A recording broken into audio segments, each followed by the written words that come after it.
부르시죠. 은혜라는 찬양입니다.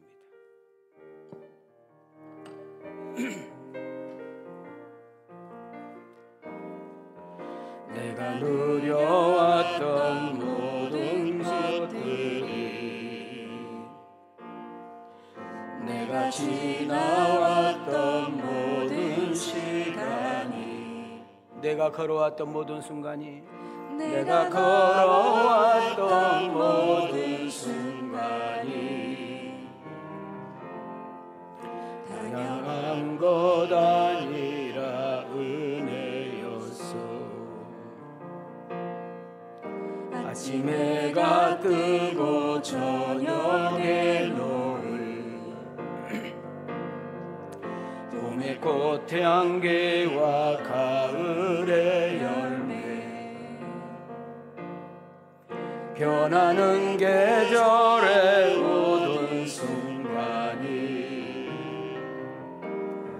당연한 것 아니라 은혜였어.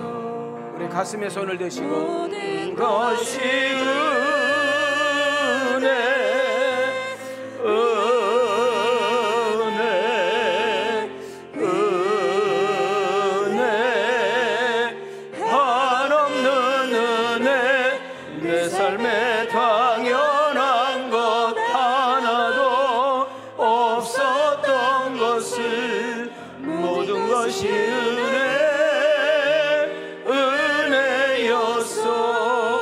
내가 이 땅에 태어나 사는 것, 이 땅에 태어나 사는 것,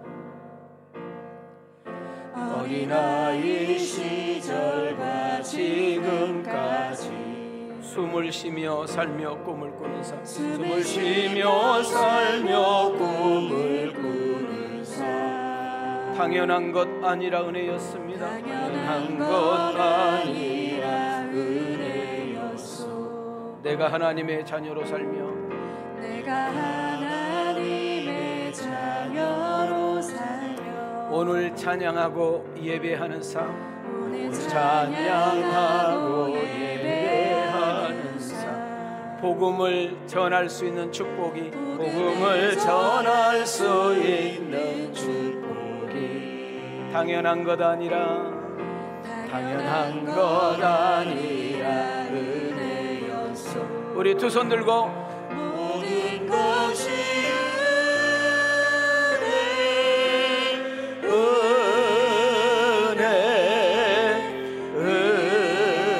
은혜, 한없는 은혜, 내 삶에 당연한 것 하나도 없었던 것을, 모든 것이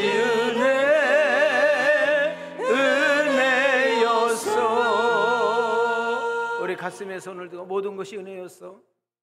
모든 것이 은혜였어.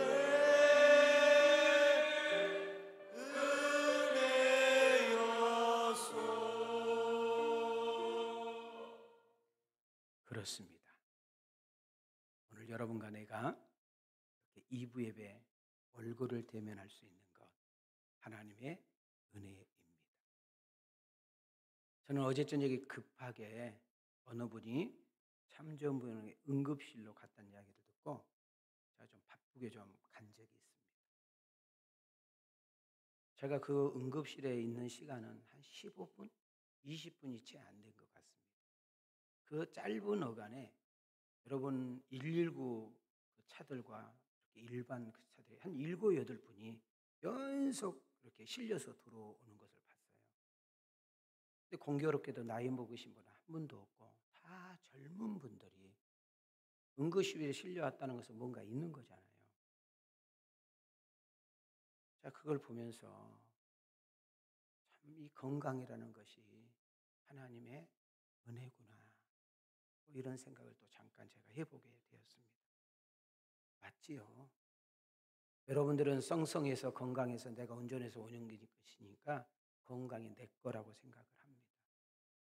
그러나 병상에 누워있는 분들, 병마와 싸우고 있는 분들, 육체적으로 마음은 예배당에 가 있고 정신은 교회 가서 예배를 드리고 싶은데 몸이 따라주지 않는 분들이 말할 때는 이렇게 말할 거예요. 그래, 내가 그때 예배 드릴 수 있었던 것이 은혜였구나. 우리가 언제까지 예배를 드릴 수 있고 언제까지 이렇게 좋은 예배당에서 예배를 드릴 수 있을지 아무도 모릅니다. 그렇다면 우리는 좀 이렇게 바꿔보면 어떨런지요. 오늘이 내 생의 마지막 예배라. 나는 과연 어떤 예배를 드릴까? 정말 우리 주님께서 이렇게 서 계시는 장소라면 그 주님 앞에 서 있는 여러분과 나의 모습은 어떤 모습일까 하면 게임 끝나잖아요. 이스라엘 백성들이 광야에 40년 동안 아무것도 없는, 앞을 봐도 뒤를 봐도 옆을 봐도 다 돌만 있어요. 천박한 그 광야에서 그들이 40년 동안 버틸 수 있었던, 그 수많은 어려움과 힘든 과정 속에서도 그들이 이겨낼 수 있었던 것은 딱 하나예요. 그것은 모세도 아니었습니다. 매일마다 그들 앞에 떠 있는 구름기둥과 불기둥이었습니다. 하나님은 보이지 않습니다. 하나님은 그들과 함께하지 않는 것처럼 보였습니다. 그러나 장소가 중요하지 않았습니다. 환경이 중요하지 않았습니다. 여러분, 여러 가지 상황이 중요하지 않았습니다. 그들에게는 구름기둥과 불기둥만 떠 있으면 걱정이 없었습니다. 왜요? 구름기둥이 인도하는 대로 갔더니 거기에는 양식이 있었고, 구름기둥이 가는 대로 갔더니 거기에는 물이 있었고, 여러분, 강을 길을 내신 하나님, 여러분, 바다를 마른 땅으로 바꾸신 하나님, 그 하나님이 그들과 함께 했기 때문입니다.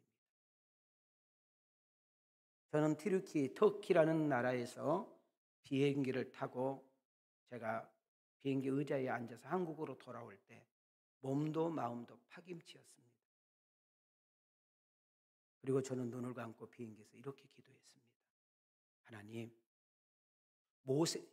바울이라는 그 한 사람 때문에 배 안에 있는 모든 사람들의 생명이 보존된 것처럼 우리 선교팀 때문에 이 비행기 안에 있는 모든 분들이 한국까지 무사히 도착할 수 있도록 도와주옵소서.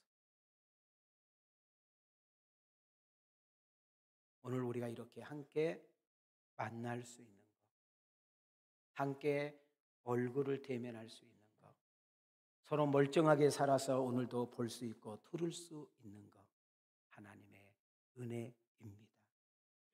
목사님, 그런 말 좀 하지 마세요. 나는 너무 힘들어요. 아니, 이런 지긋지긋한 생활 언제 정도 벗어날 수 있는 거예요? 아니요, 우리의 가정의 가계부 이 마이너스는 도대체 언제 플러스로 될 수 있는 거예요? 두 발 좀 쫙 벗고 좀 살았으면 좋겠어요 라고 하신 분들도 있을 거란 생각이 듭니다. 맞습니다. 어느 날 장애인들을 한 자리에 모아놓고 여러분들이 생각할 때는 어떤 장애인이 가장 불쌍할 거냐고 물었답니다. 거기는 멀쩡한 사람이 있는 것이 아니라니까요. 어딘가 모르게 육체적인 한 부분에 고장이 난 사람을 우리는 장애인이라고 그래요. 그런데 놀랍게도 장애인들이 뽑힌 가장 불행한 사람이 뭔 줄 아세요? 보지 못한 사람이랍니다. 여러분, 그렇다면 우리가 볼 수 있는 것만으로도 우리는 은혜라고 해야 되고, 볼 수 있는 것만으로도 우리는 감사할 수 있어야 되지 않을까요? 그렇습니다. 로마서 8장 28절 말씀대로 모든 것이 합력하여 선을 이룰 줄 믿습니다. 그래요, 하나님, 제가 몸이 아프네요. 그래요, 제가 마음이 아프네요. 그래요, 주님, 너무 속상해서 내가 어떻게 해야 될지 모르는 이 사건, 이 문제가 나는 모르기 때문에 때로는 당신에게 푼념도 하고 원망도 하고 불평도 하고 짜증도 내지만 분명히 이 고난의 길을 통하여 당신께서 하실 일이 있을 줄 믿습니다.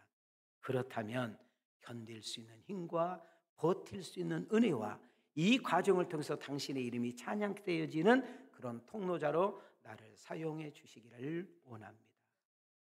이렇게 고백할 수 있는 여러분과 내가 되기를 소망합니다. 우리는 이번 명절이 몇십 년 만에 올 수 있는 좀 긴 명절의 이야기입니다. 여러분 휴일, 명절 휴일 평안했습니까? 모처럼 먼 곳으로 여행 가신 분도 있었을 것이고, 모처럼 큰맘 먹고 고향 땅을 밟은 분도 계셨을 것이고, 형제간들이지만 요즘 바쁘고 분주하여 서로 만나기도 어려운데 모처럼 만났던 우리 부모, 형제, 친척들 만난 것이 좋았을까요? 아니면 마음이 상했을까요? 저는 알 수 없지요. 혹시라도 여러분 줄 것은 별로 없지만, 가진 돈이 별로 없어서 이렇게 풍성하게 안겨주지는 못했지만, 담임 목사가 비행기를 타면서 하나님, 저로 인하여 우리 팀으로 인하여 이 비행기가 인천공항까지 안전하기를 원합니다 라고 기도했던 것처럼 여러분 마음껏 여러분 가족 만나는 이들을 축복하고 평안을 빌어줬는지 여쭤보고 싶습니다.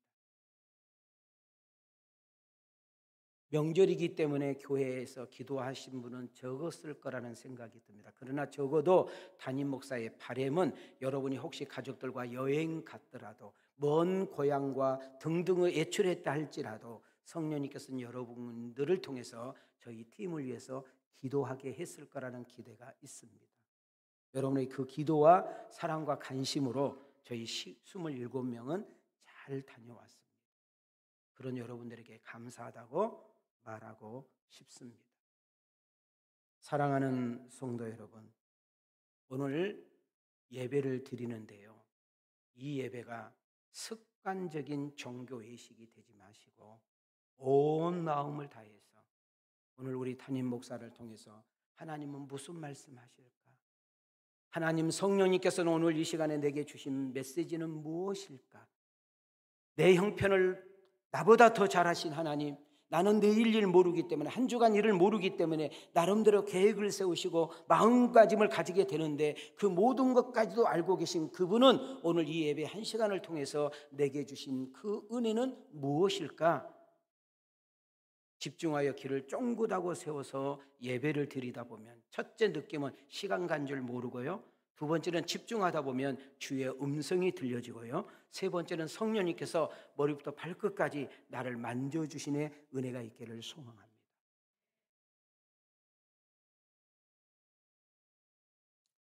담임 목사의 기대는 성령님, 오늘 이 예배 시간에도 당신께서 임재해 주시기를 원합니다. 우리만 모였다 가는 그냥 시장과 시장, 남대문 시장, 동대문 시장, 아니면 CGV 그런 극장과 같은, 아니면 백화점과 같은 장소가 아니라 오늘 우리가 앉아 있는 이 곳에서 하나님은 나를 사랑하시는구나, 하나님은 나와 함께 하시는구나, 하나님은 나를 잊어버리지 않고 기억하고 계셨구나, 그래 내가 너를 사랑해, 있는 모습 그대로 내가 너를 받고 싶어, 괜찮아, 외모 중요하지 않아, 누가 너를 어떻게 말하는가 그렇게 중요하지 않아, 내가 너를 사랑하고 기대한다, 내가 너 기다린 거 알지? 오늘 이 마음속 하나 때문에, 이런 음성 하나 때문에 눈물이 있고 웃음이 있고 평강이 있는 그런 축복의 아침이 되어지기를 주님의 이름으로 축원합니다. 저는 질문 하나를 던지면서 설교 속으로 들어가기를 원합니다. 여기는 인생을 짧게 사신 분도 계시고 조금 긴 인생을 사신 분도 있어요. 근데 지금까지 살아온 인생을 이렇게 돌이켜보면 정말 어이가 없고 황당한 일도 있었을 것이고, 정말 생각지 못했던 기쁨과 희열과 정말 웃음이 있었던 일도 있을 거라는 생각이 듭니다. 그런데 정말 믿었던 어떤 분에게 확신을 가졌던 그 무엇인가에 배신감을 느껴 인생을 아주 그 마무리가 좀 끝이 좀 안 좋게 끝나는 사건이 있었을 거라는 생각도 해봅니다. 사랑했습니다. 좋아했습니다. 기대했습니다. 모든 것을 쏟았습니다. 아니, 모든 것을 바쳤습니다. 근데 그 사람에게 당하는 그 배신감과 그 실망감은 상처로 오랫동안, 마치 나무가 나이를 먹어가면 나이테를 그리면서 그 연도를 표시하는 것처럼 여러분 우리는 옷을 입었기 때문에 여러분 화장을 하고 왔기 때문에 단정한 모습으로 왔기 때문에 아무 일이 없는 것처럼 있기지만은 여 안에는 아직까지 상처와 아픔과 여러 가지 그 일들로 인하여 여기에 꽉 차 있는 분들 여기에 있을 거라는 생각이 듭니다. 그러나 교회 안에 들어올 때에는 여러분들이 어떤 모습으로 오셨든지 간에 어떤 마음가짐으로 와서 앉아있든지 간에 주님의 만짐과 위로하심과 치유하심과 격려하심과 공급하신 그 힘을 가지고 한번 살아볼 만하구나. 그래, 나 혼자는 엄두도 나지 않는데 그분이 나와 함께 한다고 했지. 나를 돕는다고 했잖아. 그래, 우리 가정, 내 가게, 내 인생, 내 자식, 내 앞길 그분께서 도와주시면 한번 해볼 만해 하고 두 주먹을 불끈 쥐고 예배당을 나갈 수 있는 그런 주인공들이 내가 되기를 원하시면 우리 가슴에서 아멘합시다. 알아들으신 분들만 아멘하는 거예요.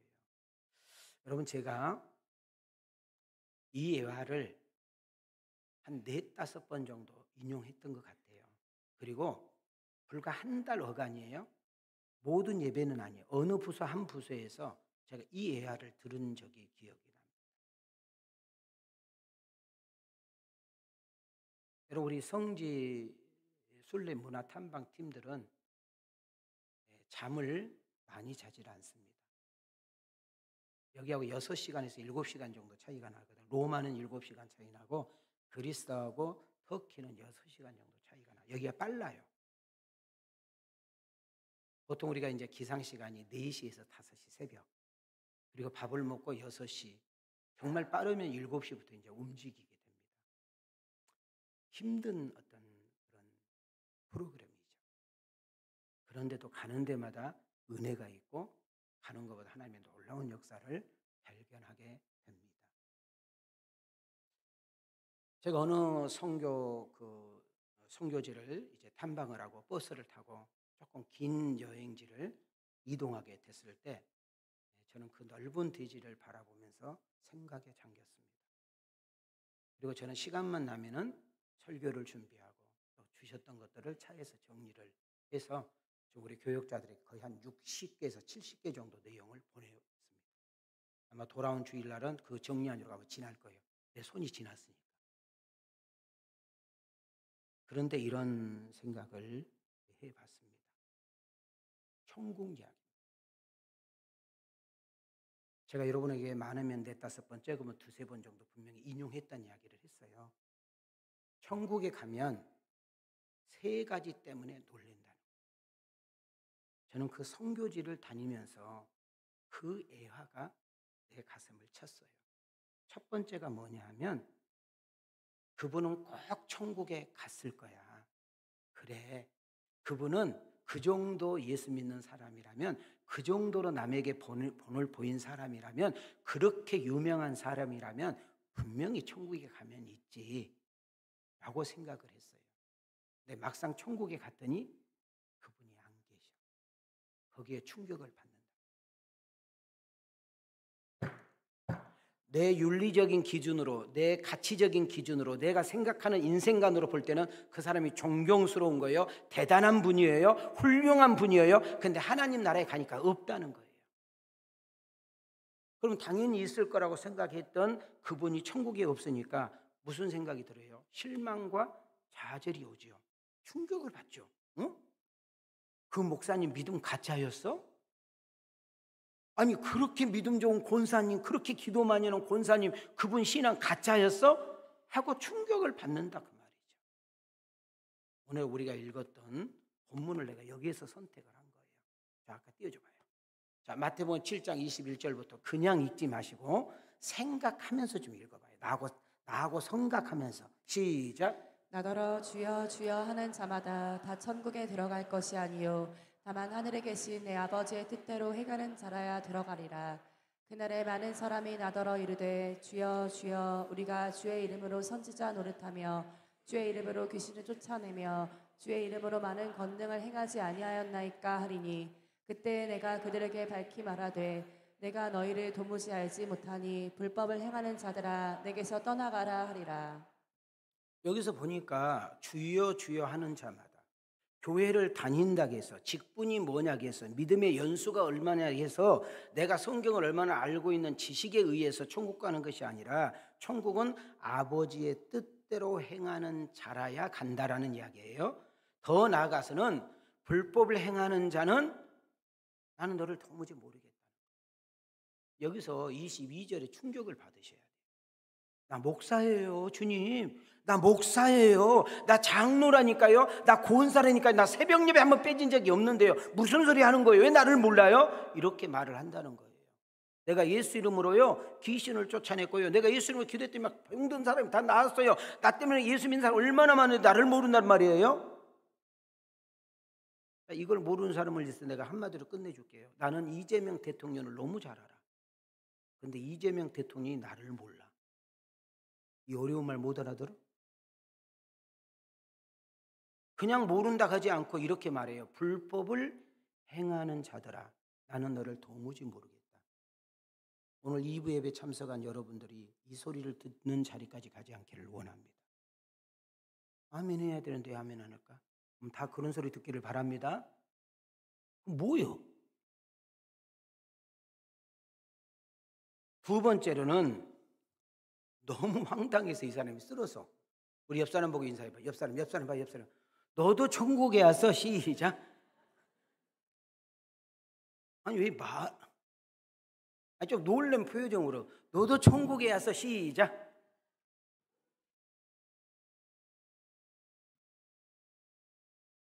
그 사람은 절대 천국, 내가 아는 기준으로는, 내가 아는 상식으로는 그 사람은 절대 천국 갈 사람이 아니야. 아니 천국 못 가. 근데 그 사람이 천국에 있는 걸 보고 너는 거기서 애 나와 노래 있잖아요. 몰라? 너는 거기서 애 나와 있잖아요 노래. 아 진짜 막걸리 노래 있잖아요. 막걸리 노래. 그 사람은 천국에 없을 줄 알았는데 천국에 있어. 헷갈려. 이렇게 말해요. 예수님 무슨 천국이 있다고 해요? 무슨 저런 인간이 천국에 와요? 아니 내가 꼭 있어야 될 그 박윤민 목사는 여기에 없고 어머 저런 인간이 여기 왔는데 어메 어쩔까? 내가 저 인간하고 60년 산 것도 온통해 죽겠는데 내가 저 인간을 또 보고 살아야 돼. 어메. 옆사람 보고 인사해요. 네 모습으로는 못 간다. 시작. 왜 안 따라해? 여러분 천국은 죽었다 깨어나서 못 가요. 우리 노력으로도 안 되고요. 우리 수고로도 안 되고요. 우리 예씀으로 안 되고요. 수양 백날 천날하고 성철 스님같이 오단불 가지고 죽을 때까지 입어도 안 되고요. 이쑤시개 하나로 더러워 죽어서 8년을 썼대. 음에 더러워. 여러분 옷을 맨날 갈아입고 이쑤시개를 맨날 갈아입어도요 우리는 천국 갈 수 있답니다. 천국은 하나님의 은혜로 가는 거예요. 천국은 믿음으로 가는 거예요. 아멘인가요? 우리 힘으로 못 가니까 그분이 오셨잖아요. 우리 힘으로는 안 되니까 그분이 천국을 열어주셨잖아요. 에베소서 2장 8절 산부인과가 다 문을 닫아서 산부인과 의사가 기도했대요. 예배소서. 여기는 정말 수준이 썰렁해. 시작. 너희는 그 은혜에 의하여 믿음으로 말미암아 구원을 받았으니 이것은 너희에게서 난 것이 아니요 하나님의 선물이라. 자 여기서 중요한 것이 가운데가 믿음이에요. 가운데 토막이 중요해요. 내가 예수를 믿게 되었는데 어떻게 믿었는가? 은혜로 믿어졌다. 그 하나님의 은혜 가운데 내가 예수가 믿어졌더니 구원을 받았다는 거예요. 그 구원을 어떻게 받았는가 봤더니 하나님이 주신 선물이라는 거예요. 그래서 우리는 그 은혜가 그 사랑이 너무 커서 오늘도 바쁘지만 피곤하지만 정말 힘들지만 오늘도 주님 앞에 나와서 예배드리고 있는 줄 믿습니다. 세 번째 놀란 것은 한번 이렇게 봐요. 이렇게 봐요. 50견인이라 안 올라가? 야, 올려봐. 어메 놀래라. 시작. 옆 사람 보고 어메 놀래라. 자 다시 보고 너만 놀래냐? 뭐 때문에 놀랜대요? 내가 천국에 와 있는 거 보고 지가 놀랜대. 그래서 쓰러져서 아직 못 일어나. 나 같은 사람이, 나 같은 죄인이, 흠 많고 티 많은 죄인이 어떻게 천국 갔을까? 여전히 내가 예배당에 있지만은 여전히 내 생각과 내 마음과 내 행동은 악하기 그지없는데 내가 어떻게 천국 갔을까? 어떻게 와서 옆 사람 보고 은혜로 왔지? 시작. 회개하고 돌이켜서 왔지? 하나님 은혜로 믿음으로 왔지? 이 은혜가 어디 있겠냐 그 말이에요. 이 사랑이 어디에 비교할 수 있겠냐 그 말이에요. 우리는 늘 겸손한 마음으로 그 주님의 은혜에 감사하여 하나님 그 은혜에 감사하며 찬양하며 살아도 모자랄 이 세상, 사랑하면서 살아도 모자랄 세상 미워할 수 없고, 축복하면서 살아도 모자랄 세상 미워하며 증오할 수 없고, 축복하면서 살아줘야 될 그 인생을 대립의 각을 세우고 살 필요가 없다 그 말이에요. 오늘 이양 예배 드리는 거 내 몸을 받으시고 내 영을 받으시고 내 생각을 받으시옵소서. 그래서 주님 한 분이면 충분하다고, 나는 주님이면 된다고 말할 수 있는 그런 우리 왕성 가족들이 늘어나기를 원하고, 그분이 주시는 힘과 그분과 동행하심으로 인하여 그 성령님께서 붙드심과 인도하심을 통하여 여러분 때문에 가정이 작은 천국이 되고 여러분의 일터는 축복의 통로가 되고 이 세상은 살기 좋은 세상으로 바뀌어지는 놀라운 은혜가 있기를 축복합니다. 여기서 생각해 볼 것은 세 번째, 내가 천국에 와 있는 것, 하나님의 은혜인 줄 믿습니다. 여러분, 명절 기간을 맞이해서 27명의 숫자가 유럽 사도 바울 1차, 2차, 3차 선교 여행 문화 탐방을 다녀왔습니다. 제일 처음에 로마로 갔다가 그리고 그리스로 옮겨가지고 튀르키예에서 우리가 비행기를 타고 들어왔고요. 비행기만 3번을 우리가 타게 되었습니다. 이제 우리가 사도행전 16장까지 왔고 이제 17장으로 이제 들어가려고 하는데 제가 조금 비껴서 오늘 선교 여행 이야기를 여러분을 해주고 있는 거죠. 우리는 선교팀들은 가는 곳마다 많은 은혜가 쏟아졌고 나름대로 결단한 것을 우리는 2번의 나눔이 있었습니다. 한 번은 버스 안에서 너무나 먼 거리 5시간을 가야 되기 때문에 거기서 우리가 은혜를 나누었고, 마지막 날 터키에서 호텔 지하실에서 우리 지금까지 받았던 은혜들을 서로 나누었던 적이 있습니다. 저는 오늘 2부 예배에 나오신 여러분들에게 콜합니다. 다음 달 정도 되면 2차 선교팀을 모집을 할 겁니다. 여러분들 매일마다 쓰는 올차가 있는 줄 알아요. 올차 알죠? 하루씩 쉬는 거. 그걸 좀 아껴놨다가 여러분 이 선교 여행을 위해서 쓰십시오. 제가 볼 때는 돈이 문제가 되신 분은 없어요. 왜? 요즘은 할부도 되고 카드로도 이렇게 조금씩 해서 나눠서 그냥 내면 되니까 시간이 문제예요. 여러분 시간과 물질을 여러분 들여서 가면 아깝지 않아요. 80이 넘지 않은 분은 다 환영합니다. 80이 넘은 분은 안 받아요. 힘들어.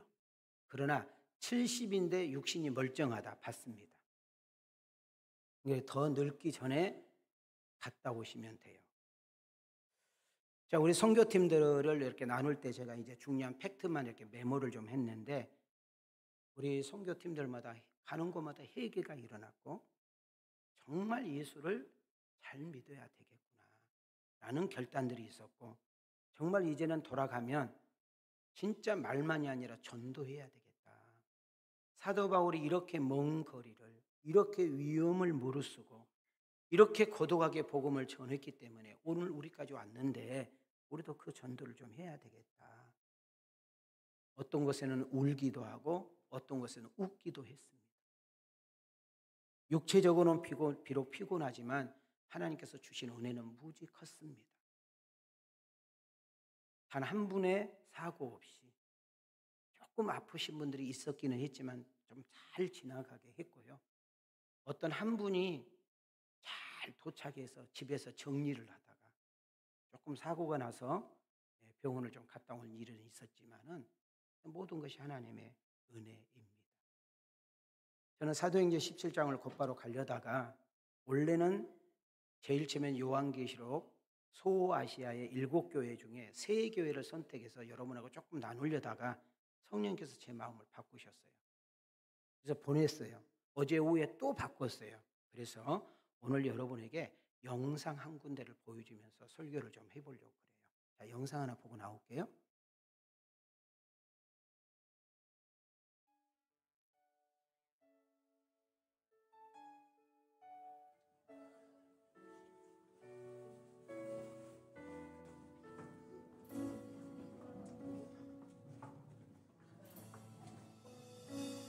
모든 능력과 모든 권세 모든 것 위에 뛰어나신 주님 세상이 증량할 수 없는 지혜로 모든 만물 창조하셨네 모든 나라와 모든 고좌 이 세상 모든 경이로움보다 이 세상 모든 값진 보물보다 더욱 귀하신 나의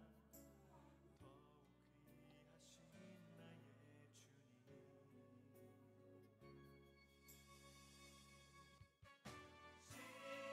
십자가 고통 당하사 버림받고 외면당하셨네 십팔 길이 장미꽃처럼 나를 위해 죽으셨네 나의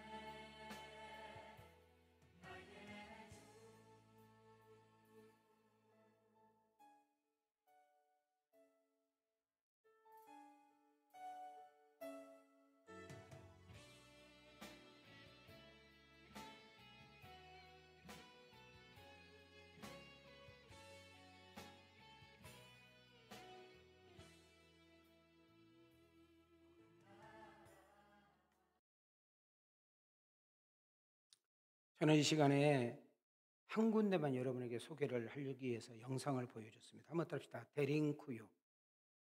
데링쿠유라는 곳을 여러분에게 쭉 영상을 보여주면서 제가 여러분에게 질문을 던졌어요. 예수님을 잘 믿고 있다고 생각하냐? 그 뒤에 문구를 제가 이제 쓴 거예요. 지금처럼 예수 믿어도 되겠느냐? 제가 질문 던졌어요. 어떤 핍박과 고난과 어려움이 있어도 신앙 변질되지 않겠느냐? 그리고 그 좋은 예수님, 우리도 누군가에게 자랑하고 전해야 되지 않겠느냐? 라는 질문을 여러분에게 던졌죠. 지금 여러분 유적지를 하나 보고 있는데요. 성지라는 것은 우리가 여행을 가지 않고 성지를 돌아보면서 주신 은혜, 그리고 이제 조금 이제 우리가 여기저기 돌아다니까 눈요기가 있지만 여기는 한국, 우리가 지프차를 타고 1시간 반 정도 투어를 했습니다. 그런데 그 투어만 하지 않고 또 거기에서 이 동굴에서 예배를 드렸던 그 장소에서 또 저희들은 도전을 받고 은혜를 받았지요. 이 테랭쿠유라는 말의 뜻은 깊은 우물이라는 뜻입니다. 여러분, 층으로 말하면 지하 18층까지 내려갔고요. 그것을 메타로 했더니 50m가 넘는, 그리고 몇 명 정도 살았겠느냐고 추정했을 때 2만 명 정도. 지하에서 2만 명 정도를 살았다는 것입니다. 놀랍지요. 왜 그랬을까? 일본이 우리 대한민국을 36년 동안 지배한 적이 있었던 것처럼 로마가 그 지역, 그리스, 터키 모든 나라를 다 지배했습니다. 바로 터키, 튀르키예도 지배를 했죠. 언제까지 지배했을까요? 1세기부터 4세기. 400년을 말해요. 한 세기가 100년이잖아요. 4세기. 정확하게 313년 동안, 몇 년 동안? 313년 동안 그들은 그 지하에서 살았습니다. 그러니까 옛날에는 장수하지 못했잖아요. 적어도 4, 5대가 거기서 살았다는 거예요. 살기 위해서 더 깊이, 더 넓게, 더 넓은 지하 공간을 만들어서 그 핍박을 피해가지고 신앙을 지키고 그 신앙을 보존하기 위한 장소입니다. 이제 연구를 하게 됐습니다. 도대체 진짜 여기에서 얼만큼 사람들이 생활했을까? 그럼 지하를 벌써 50m짜리 파고내면 벌써 이 산소가 부족하잖아요. 그러면은 지상하고 이 구멍을 뚫어서 공급을 받아야 되는데 그 산소 공급받는 여러분 바위가 떨어진 것이 1000개가 발견. 놀라지도 않네. 몇 개가 발견됐다고? 그러면 뭐 무슨 굴뚝을 막 여기저기 세운가요? 그럼 사이사이에도 이제 세워야 되는. 그래서 1000개 이상이 발견됐다고 그럽니다.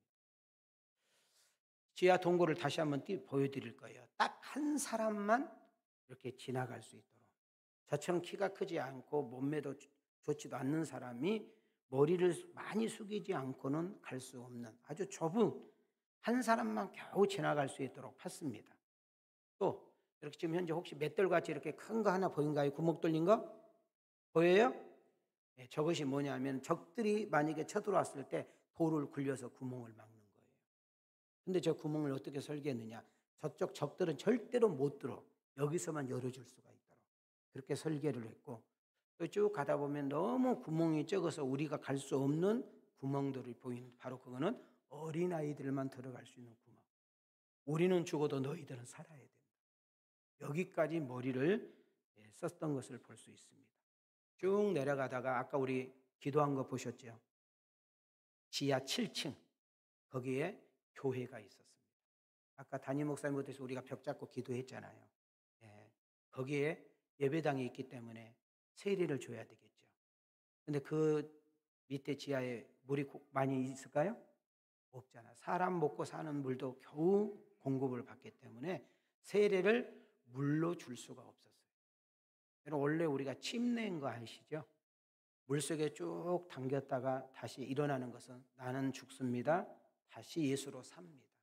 옛날의 삶은 청산합니다. 이제부터는 새롭게 살겠습니다라는 것이 세례거든요. 그래서 이분들은 세례를 받기는 해야 되는데 물이 없잖아. 그래서 세례 터널을 하나 만들었어. 아주 캄캄한, 아주 진짜 바로 앞에 있는 것도 안 보이는 캄캄한 그 동굴을 이렇게 해서 반으로 해서 돌아오면 빛을 보는 거예요. 옛날에 내가 죽었던 내가 주님으로부터 새로 살았습니다 라는 의미에서 세례를 그렇게 준 것을 봤습니다. 학교를 갔어요. 그 학교는 무엇이냐면 교육하는 장소도 되지만 신앙을 전수하는 장이었어요. 믿음이 우리 대해서 끝나면 안 된다는 거예요. 그래서 자녀들에게, 손자 손녀들에게 신앙을 이렇게 훈련시킨 것을 봤습니다. 여러분은 어떠세요? 여러분의 구원이 여러분 가족들에게, 여러분의 예수의 구원이 여러분 자녀들에게, 여러분 손자 손녀 애손자 애손녀 이름을 불러가며 여러분 얼만큼 기도하고 있습니까? 저는 얼마 전부터 기도할 때 두 손 들고 항상 이렇게 기도합니다. 하나님, 우리 왕성교회 안에 3대가 예수 믿는, 3대가 한 교회를 출입하는 가정 500가정 주세요. 그 다음 2대, 부모와 자녀가 함께 신앙생활할 수 있는 2대가 1000가정이 넘을 수 있도록 도와주세요. 여러분, 우리 교회가 예배당 짓지 않는 건 아닙니다. 목사는 말을 잘해야 돼요. 언젠가 하나님께서 은혜를 주시면, 하나님께서 언젠가는 여러분과 나를 통해서 예배당을 새롭게 지을 수 있는 은혜를 주시면 감사합니다. 그러나 저는 예배당 짓는데 인생 걸지는 않습니다. 사람을 키웁니다. 좀 있으면 이야기하겠지만 교회는 건물이 아니라 사람입니다. 예수님 제자를 길러내고 십자가의 군병을 키워낼 때 여러분 나라와 가정과 교회는 희망이 있는 줄 믿습니다. 자, 이 우리가 지금 아까 다시 한번 이야기하지만 터키의 갑바도기아, 이 갑바도기아에서 우리는 이제 시내로 비행기 타고 나와서 이제 우리가 이렇게 들어왔거든요. 베드로전서에 보면 갑바디오게라는 말이 나오는 것을 보면서 여기에는 예수를 믿는 사람이 있었음을 증명하고 있습니다. 시작. 예수 그리스도의 사도 베드로는 본도 갈라디아, 갑바도기아, 아시아와 비두니아에 흩어진 나그네 곧 하나님 아버지의 미리 아심에 따라 성령이 거룩하게 하심으로 순종함과 예수 그리스도의 핏부림을 얻기 위하여 택하심을 받은 자들에게 편지하노니 은혜와 평강이 너희에게 더욱 많을지어다. 여러분 지금 베드로가 서신을 보낼 때 1절 보세요. 본도, 갈라디아, 갑바도기아, 아시아, 비두니아 나오죠? 거기 지역이 어디도 있어요? 갑바도니아. 거기에 예수 믿는 사람이 있었다라는 것을 증명하고 있는 내용입니다. 여러분, 우린 여기서 신앙생활을 어떻게 해야 될지 한번 점검해 볼 필요가 있어요. 나는 지금까지 어떻게 살아왔는가, 고로 앞으로 어떻게 살 것인가를 여러분 스스로 다짐하고 결정을 해야 됩니다. 저는 이제는 이 갑바도기아 이 페랑쿠요 교회를 나와가지고 버스를 타고 또 이제 이동을 합니다. 제가 이제 핸드폰을 가지고 이제 메모를 하는 중에 제가 창가를 이렇게 팔짱 끼고 보면서 그런 짓궂은 생각이 들었어요. 이들이 그 지하실에서 신앙생활을 했을 때 그 심정을 제가 바꿔서 들어가 보면서 이들이 가장 많이 불렀던 찬양이 뭘까? 가장 많이 불렀다면 무슨 노래를 불렀을까? 우리나라에 우리들이 부르는, 지금은 많이 부르지 않지만은 60년대, 70년대, 80년대 초까지만 해도 정말 많이 불렀던 노래가 하나 있습니다. 주님 고대와. 오 주여 언제나 오시렵니까? 낮에나 밤에나 눈물 머금고 내 주님 오시기만 고대합니다. 하도 안 시키니까 내가 부르는 거요. 우리도 한번 불러볼까요? 1절 마지막 절 우리 가슴에 손을 대시고 낮에나 밤에나 내 주님 오시기만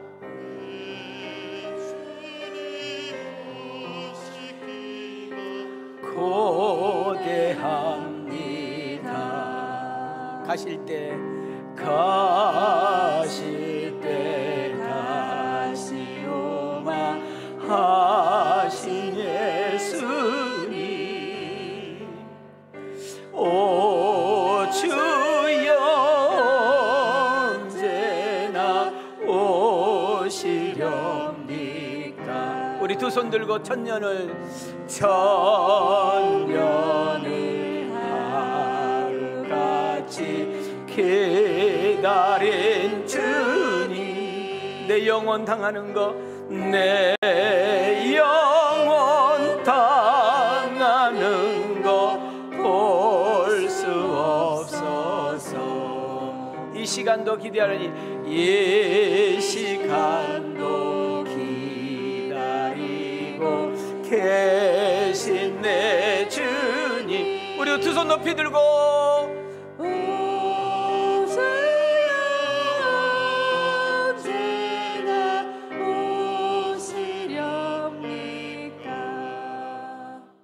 여러분과 나의 신앙 고백이 되었으면 좋겠습니다. 우리는 사도행전의 일대기를 보고 왔습니다. 우리 27분들이 너무 우리 가이드 목사님이 참 이렇게 질서 있고 또 훈련을 잘 받고 성숙한 교회를 보기가 드물었다. 또 함께 갔던 우리 청년들을 보면서 너무너무 감동을 받았다는 이야기를 제가 들었습니다. 1차부터 3차까지 다 돌지를 못하죠. 열흘 동안 어떻게 다 돌겠습니까? 그러나 중요한 부분들을 돌면서 저는 담임 목사로서 느낀 거, 우리 성도님들도 각자 다 은혜를 받았는데 담임 목사가 느낀 것이 바로 그거였습니다. 사도 바울 선교팀이 제일 처음에는 바울과 바나바만 선교를 했다가 나중에는 디모데와 누가가 동참을 하는, 그럼 그거 잘 알잖아요. 그리고 또 신라가 함께 끝까지 했던 것을 보게 되지요. 근데 참 신기한 거는요, 바울이 선교하고 전도하려고 가다 보면 거기에 사단이 딱 기다리고 있어요. 그래서 복음을 증거하지 못하고 어떻게 하든지 그 땅에 복음의 씨앗이 심기지 못하고 예수 믿는 사람이 생기지 않도록 막 발악을 하는 것을 느껴요. 온갖 고난과 핍박과 모함과 매맞음과 감옥살이 등등을 주면서 심지어 죽음의 공포까지 주면서 야, 네가 죽음을 가면서까지 복음을 전하겠어? 네가 죽음의 공포를 줬는데도 네가 복음 전할 수 있겠어? 막 이런 어떤 신호지요. 그런데 바울은 어떤 심정으로 복음을 전했을까요? 우리는 이렇게 예수를 믿은 것이 그냥 믿은 것 같지만 여러분의 부모님들, 여러분 할머니, 할아버지들, 이름도 얼굴도 본 적이 없는 미국 선교사님, 카나다 선교사님, 독일 선교사님, 여러 나라 선교사님들이 여기 와서 씨를 뿌리고 순교의 피를 흘렸기 때문에 오늘 이 복음을 듣게 된 거지요. 그분들은 이런 심정을 가지고, 바울은 이런 심정을 가지고 전도하고 선교했을 거라는 생각이 듭니다. 우리 한번 두 주먹을 다 쥐시고 우리도 결단 한번 해봐요. 시작. 누가 우리를 그리스도의 사랑에서 끊으리요? 환난이나 곤고나 박해나 기근이나 적신이나 위험이나 칼이랴. 기록된 바 우리가 종일 주를 위하여 죽임을 당하게 되며 도살당할 양같이 여김을 받았나이다 함과 같으니라. 그러나 이 모든 일에 우리를 사랑하시는 이로 말미암아 우리가 넉넉히 이기느니라. 어떤 문제도, 어떤 사건도, 어떤 아픔도, 어떤 두려움도 하나님과 나의 사랑을 끊을 수 없다. 여러분, 바울이 훌륭하고 바울이 대단하고 바울이 특별해서 이긴 것이 아니라 성령님께서 그 바울을 통해서 일하시고 역사하시기 때문에 이길 정도가 아니라 넉넉히 이겼다. 그 부활의 신앙과 재림의 신앙과 그 하나님을 향한 그 뜨거운 사랑이 이기게 했다라고 이야기를 합니다. 우리 27분 한 사람 한 사람이 받은 은혜는 다양하겠지만은 담임 목사는 연속 우리 성도들을 위해서 기도하면서 이제 움직이게 됐죠. 제가 원래는 계시록에 나온 세 교회를 여러분에게 소개하면서 은혜를 나누려고 했잖아요. 에베소 교회를 향하여 정말 첫사랑을 잃어버렸다고 책망하고, 또 어느 교회에서는 주님께서 너희들이 살아있으나 너희들은 이미 죽었다고 책망을 했고, 너희들은 부유한 자같이 엄청나게 화려하게 옷을 입고 있지만 너희들은 심히 가난하다고 책망했던 것을 보면서 본 여러분과 나의 모습은 아닐까 생각이 듭니다. 그러면서 저는 여러분에게 증거합니다. 한번 따릅시다. 가슴에 손을 대시고 따릅시다. 나는 종교인이냐 예수님 제자이냐? 우리는 한번 물어봐야 돼요. 썬데이 크리스찬, 주일만 겨우 한 번 나와서 예배 드리는 분들, 우리는 썬데이 크리스찬이라고 합니다. 기도하지 않았다가 피곤하다가 힘들다고 약속 많은데 먹고 살기도 힘든데 뭔 기도냐고 했다가 급할 때 꼭 필요할 때만 기도하고 있는 사람들, 썬데이 크리스찬. 성경을 한 번도 읽지도 않아요. 일주일 동안 한 번도 안 읽어도 사는데 전혀 지장이 없다고 생각하는 사람, 종교인 맞습니다. 교회 안에서는 하나님을 믿는 척하지만 교회 밖에 가면 그분이 하나님을 진짜 믿는지 안 믿는지, 여호와를 경외한 사람인지 아닌지 말하고 행동하는 거 보면 전혀 그것을 찾을 수가 없어. 종교인 맞습니다. 오늘 이 자리에도 11조가 아까워서 드리지 못한 분, 유튜브에 나온 잘못된 그 강의를 듣고 11조는 안 해도 됩니다, 11조는 구약의 법입니다, 11조는 예수님이 십자가로 끝났습니다, 이런 것만 그냥 눌러가지고 여러분 그렇게 말한 목사들, 여러분 한 명도 목회하고 있는 사람도 없어. 목회도 안 한 것들이 거기에 유튜브를 올려가지고 돈 벌어 먹으려고 그걸 또 궁금하니까 눌러보내. 또 여러분 적어도 왕성교회를 다니고 담임 목사를 만났으면 이런 수준은 벗어나야 돼. 10의 1조는 기브 앤 테이크가 아니에요. 우리 예수님 무슨 돈이 뭔가 필요해가지고 무슨 수금사원처럼, 아니면 이런 무슨 다단계 주인처럼, 아니면 무슨 돈놀이 하는 사람처럼 뭔가 필요해서 뭔가 당신께서 뭔가 요구해서 돈을 가져오라는 것이 아니에요. 따라합시다. 11조는 돈이 아니라 신앙 고백입니다. 여기서 놓치면 안 돼요. 하나님, 내가 한 달 동안 이렇게 일을 할 수 있었던 거, 내가 열심히 바이오노를 할 수 있었던 거, 내가 열심히 장사하고 사업할 수 있었던 거, 내가 때로는 여러 가지 어렵지만 알바라도 할 수 있는 거, 건강을 주셔서 기회를 주셔서 일터를 주셔서 주신 은혜가 너무 커서 당신의 은혜라고 생각합니다 라고 표현하는 것이 11조 생활인 줄 믿습니다. 그래서 저는 다른 분은 잘 모르겠지만 제가 알고 있는 하나님은, 내가 믿고 있는 하나님은, 내가 성경을 통해서 배운 하나님은 11조 아는 사람은 하나님을 경외한다. 거짓말이에요. 여러분, 아내를 사랑한다, 자식을 사랑한다. 근데 남편이 아내 자식도 다 팽개치고 집안대로 산다. 그 사랑한 거 아니잖아요. 적어도 사랑하는 가족들, 사랑하는 새끼들을 책임지는 모습은 보여야 될 거 아니에요. 우리가 하나님을 우리가 사랑한다, 하나님 당신을 경외한다 할 때 우리 인간이 가진 것 중에 가장 소중하게 느낀 것이 물질이잖아요. 그 가장 소중하고 사랑한 것을 그분께 일부를 내놓으면서 나는 당신을 사랑한다, 나는 당신을 진정으로 경외한다로 출발되는 역사 일어난 줄 믿습니다. 예배입니다. 예배는 드려도 되고 안 드려도 되는 것이 아니라 예배가 뭐냐? 예배는 만남입니다. 예배는 하나님과 교제 시간이에요. 예배는 내 인생을 상담하는 시간이에요.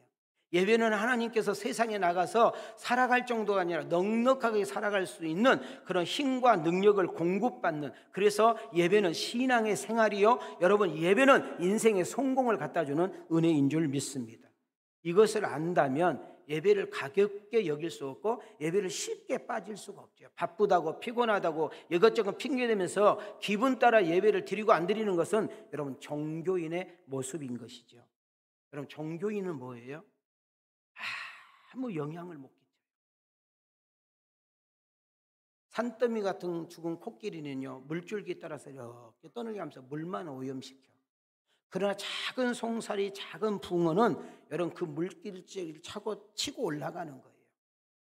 우리는 세상에 침몰하는 자가 아니라 세상의 요행 따라 사는 것이 아니라 세상 안에 살면서 우리는 그 주님이 주시는 그 의미를 깨닫고 살아가는 여러분과 내가 되어야 될 줄 믿습니다. 제가 오늘 어떤 남자분을 만났어요. 그러면서 이런 이야기 했어요. 집사님, 꽃은 옮겨 다니는 것이 아니야. 따라해봐요. 꽃은 뭐 하는 것이 아니야? 그냥 꽃은 그 자리에 있는 거예요. 근데 이 꽃은 바람이 불어야 효과가 강해요. 바람이 불지 않고 좋은 날씨, 잔잔한 날씨 때는 그냥 그 옆에 가야만 꽃 향기를 맡을 수가 있어요. 근데 바람이 세게 불면 이 꽃들이 흔들리면서 나불거리면서 동서남북으로 그 꽃향기를 날리는 거예요.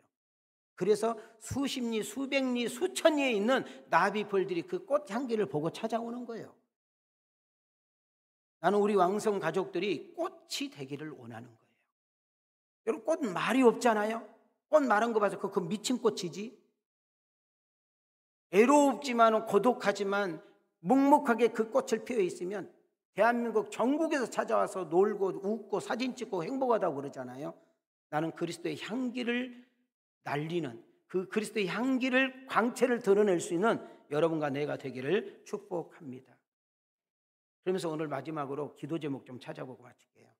성령님께서는 여러분, 초대교회는 교회가 건물이 아니라 사람입니다. 에클레시아라는 헬라어 단어는 많은 무리들 가운데 우리를 한 명 한 명 속아서 구분하여 불러냈다. 그 무리를 우리는 교회라고 그래요. 성령님은 우리에게 이것을 요구해요. 나는 여러분 한 사람 한 사람이 다 성전이기를 원한다. 고린도전서 3장 16절입니다. 시작. 너희는 너희가 하나님의 성전인 것과 하나님의 성령이 너희 안에 계시는 것을 알지 못하느냐. 여러분, 교회는 교회인데 이동식 교회입니다. 여러분이 어디에 있든지 간에 여러분이 교회라는 사실을 놓치지 않기를 소망합니다. 두 번째로는 예수쟁이들은 죽으면 입만 천국 간다. 이거 엄청 불행한 이야기잖아요. 욕이잖아요. 나는 여러분들이 말로 예수 믿는 것이 아니에요. 우리의 삶이 여러분 이렇게 나타나기를 원합니다.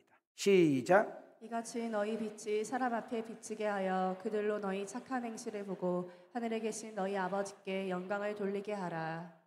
우리 예수 믿는 모습이 세상에서 착한 행실로 나타나는 은혜가 있기를 축복합니다. 그 다음 세 번째입니다.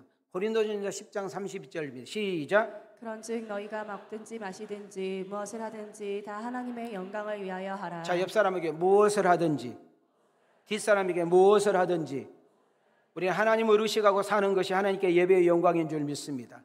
로마서 12장 1절입니다. 시작. 그러므로 형제들아, 내가 하나님의 모든 자비하심으로 너희를 권하노니 너희 몸을 하나님이 기뻐하시는 거룩한 산 제물로 드리라. 이는 너희가 드릴 영적 예배니라. 따라합시다. 너희 몸을 산 제물로 드리라.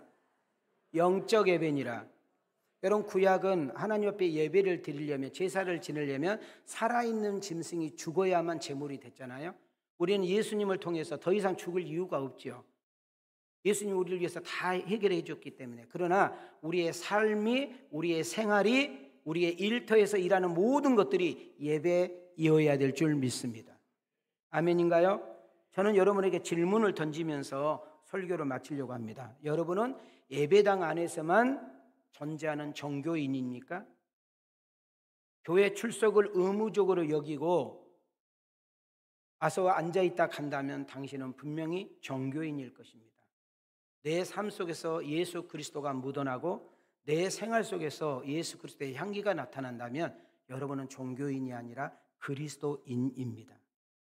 누군가가 나의 생활을 보면서 너는 예수 믿는 사람이구나 라는 소리를 들었다면 여러분은 제자입니다. 나도 네가 믿는 예수님 나도 믿으면 안 되겠니? 라고 누군가가 했다면 여러분은 종교인이 아니라 제자입니다.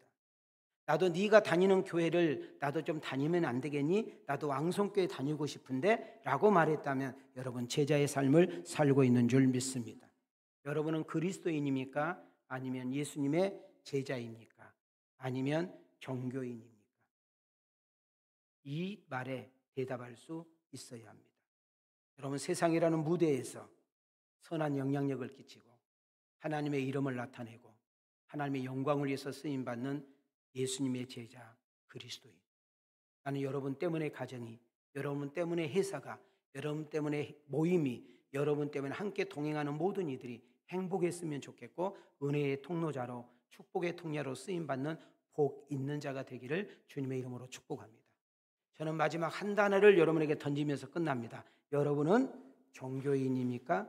아니면 제자입니까? 그 대답은 여러분의 몫입니다. 이 모든 은혜가 여러분과 나에게 있기를 주님의 이름으로 축원합니다. 주님의 이름으로 축복합니다. 은혜 주신 하나님께 영광의 박수 돌리겠습니다. 이제는 교회의 머리가 되신 우리 주 예수 그리스도의 은혜와 하나밖에 없는 독생자 예수 그리스도의 그 하나님의 놀라우신 사랑과 지금도 보혜사 성령님께서 이곳에 역사해 주셔서 알게 하시고 믿게 하시고 깨닫게 하시고 적용하게 하시고 결단케 하신 보혜사 성령의 역사하심이 하나님의 사랑은 그 무엇도 끊을 수 없다라는 그 마음을 가슴에 새기고 당신은 종교인입니까? 예수님 제자입니까? 라는 물음에 대답을 사명을 가지고 돌아가는 아들과 딸들 머리 위에 오늘도 교회 올 때 그냥 오지 않고 어렵고 힘들고 정말 어렵게 번 귀한 예물을 하나님께 드리며 하나님 앞에 찬양하고 예배하고 돌아가는 귀한 가정들, 저들의 사업장들, 저들의 일터, 저들의 손대는 일들, 저들의 계획하는 일들, 저들이 머무는 곳마다 하나님의 놀라운 은혜와 축복이 왕성교회를 통해서 우리 왕성교회 이 대한민국 세계 선교가 그대로 이루어지기를 주 예수 그리스도의 이름으로 간절히 축원하옵나이다.